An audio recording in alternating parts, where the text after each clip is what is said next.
Avenida Doutor Leite. Artigo escrito por Antero Pereira Filho e publicado pelo Grupo Lua Cheia em 1º de julho de 2012. No tempo do Império, quando a vila do Aracati ainda era a mais importante no aspecto comercial e social da província do Ceará, a então chamada Junta da Fazenda determinou a construção de um prédio para servir de alfândega e recebedoria dos impostos provinciais, tendo as obras iniciadas em 27 de julho de 1801, e concluídas em 14 de agosto de 1802. O local escolhido para a edificação do imponente prédio foi a Rua do Comércio, atual Coronel Alexanzito, a principal artéria da vila. O edifício ficava próximo ao cais da Ribeira, onde se embarcavam e se desembarcavam mercadorias e passageiros vindos do estrangeiro e de toda a parte do Império Brasileiro. Apesar de sua construção ter sido concluída em 1804, somente a partir de 20 de setembro de 1835 a alfândega de Aracati começou de fato a funcionar. Infelizmente, por motivos pouco esclarecidos, no dia 11 de novembro de 1851, 16 anos depois do início do seu funcionamento, a alfândega de Aracati foi extinta por decreto, sendo o prédio utilizado por uma mesa de rendas federal. A decadência que se abateu sobre a vila de Aracati não atingiu somente as atividades comerciais e sociais que faziam da vila a mais florescente da província. Afetou sensivelmente o conjunto arquitetônico que embelezava a tradicional e conhecida Rua Grande pelo abandono dos seus donos que, devido à escassez de negócios, tiveram que emigrar para outras partes da província deixando ao descaso suntuosos sobrados que tanto impressionavam os viajantes que aportavam em Aracati. Com o passar do tempo e o descuido, o belo e imponente prédio da alfândega foi se transformando em ruína, causando uma profunda tristeza pelo aspecto decadente em que se encontrava, enfiando a rua central da antiga vila, agora já cidade de Aracati, que aos poucos iniciava sua retomada por um novo crescimento. Por iniciativa do jornal Folha do Comércio, fundado em 1º de março de 1911, com redação na Rua do Comércio número 162, foi então deflagrada uma campanha para que o antigo prédio da alfândega de Aracati fosse demolido, dando lugar a uma avenida, espaço que a cidade naquela ocasião não possuía, e que a população tanto ansiava para fins de lazer e divertimentos. Pardieiro foi a expressão utilizada pela Folha do Comércio na edição do dia 19 de março de 1911 para chamar a atenção das autoridades em referência ao velho prédio, que nas palavras do colunista, constituía um grave perigo para o nosso povo. Continuava o articulista, abre aspas, sabemos que a delegacia fiscal deste estado está autorizada a liquidar esse pardieiro, mas, ou por falta de pretendente que convenha ou por descuido, não realizou ainda as ordens do governo federal. Fato é que o prédio de há muito em ruínas, se ostenta na nossa melhor via pública, ameaçando a quem por ali transita. Alguém nos garantiu que o governo local, Intendente Coronel Pompeu Costa Lima, reclamou do delegado fiscal contra tal perigo, mas providências definitivas não foram tomadas.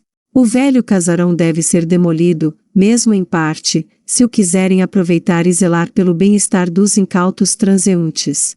Esperamos que o senhor intendente encontre os meios de livrar-nos de tão perigosa armadilha, fecha aspas.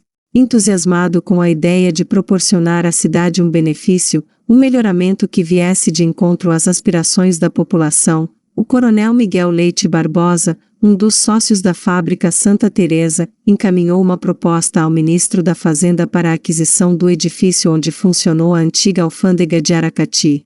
A resposta não tardou e por meio de um telegrama do Rio de Janeiro para o jornal A República, que se editava em Fortaleza, o coronel Miguel Leite Barbosa tomou conhecimento de que sua proposta de compra do velho prédio da alfândega havia sido aceita pelo Ministério da Fazenda. O jornal Folha do Comércio, em sua edição de 7 de maio de 1911, em matéria publicada sob o título Jardins Públicos, tomou para si a ideia e a iniciativa de mobilizar a cidade para a construção de uma avenida. Na segunda página do jornal, assim se pronunciava, abre aspas, está sendo demolido o velho casarão da Rua do Comércio que noutros tempos serviu de alfândega desta cidade e que o coronel Miguel Leite Barbosa, há pouco comprou ao governo federal. Isso feito, ficará no centro da cidade uma pequena praça, fácil de ser transformada num belo jardim público, onde a nossa população possa ter agradáveis horas de recreio. Esta ideia foi há tempos aventada pela imprensa e a seu lado está a maioria da nossa população, e a ocasião é propícia para o senhor intendente municipal tomar a peito o melhoramento de tanta utilidade, fecha aspas. Não podendo contar somente com os modestos recursos da intendência, foi então criada uma comissão encarregada da construção da nova avenida, que teve a iniciativa de elaborar uma subscrição popular com a finalidade de angariar fundos para erigir o jardim que iria mimosear a cidade. Todos aqueles que tiveram oportunidade de ver o projeto da nova avenida não se cansavam de elogiar, afirmando, abre aspas, ser magnífico, e se executado caprichosamente, Aracati ficará dotado de um melhoramento importantíssimo, fecha aspas. Depois da retirada dos tijolos e outros materiais, que puderam ser aproveitados na reforma da ampliação que se realizava na fábrica Santa Teresa, ficaram somente os escombros do prédio demolido que deveriam ser removidos para o aplanamento do terreno, providência que estava sendo tomada pela comissão encarregada da edificação. A empolgação tomou conta da população que presenciava o andamento em ritmo acelerado da edificação da avenida. O equipamento se tornaria uma referência na vida da cidade, palco de todas as manifestações sociais, desde os desfiles colegiais e militares em datas comemorativas, até os memoráveis comícios de grandes campanhas políticas. A motivação dos aracatienses com o erguimento da avenida era tão envolvente, que foi proposto por um leitor ao jornal Folha do Comércio, encampar um movimento, ou melhor, um plebiscito para a escolha da denominação da avenida em construção. Assim propunha o leitor entusiasmado, abre aspas, estando em grande atividade, entre nós, a construção de uma avenida no local da extinta alfândega desta cidade, e devendo a mesma, cujos trabalhos já iniciaram, ser feita por meio de uma subscrição popular com o auxílio da municipalidade, justo é que a opinião geral predomine em tudo que a ela se refira, e por isso tomo a liberdade de vos sugerir um alvitre, abrirdes nas colunas da Folha do Comércio um plebiscito, sobre o título que se deve dar à referida avenida.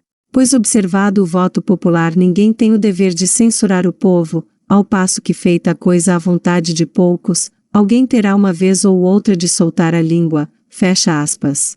O jornal Folha do Comércio, acatando a ideia sugerida pelo leitor, abriu as suas páginas para que as sugestões fossem manifestadas, e como era mesmo de se esperar, muitos foram os nomes de pessoas e datas recomendados para a denominação na nova avenida. Os principais nomes propostos que mereceram a concordância e adesão da população foram Avenida Dr. Pedro Pereira e Avenida 25 de Outubro. O nome de Avenida Dr. Pedro Pereira, argumentavam os que patrocinavam essa indicação, seria uma homenagem ao deputado Pedro Pereira da Silva Guimarães. O citado aracatiense, atuando no Parlamento Brasileiro em sessão de 4 de junho de 1852, ergueu a voz em prol do elemento servil.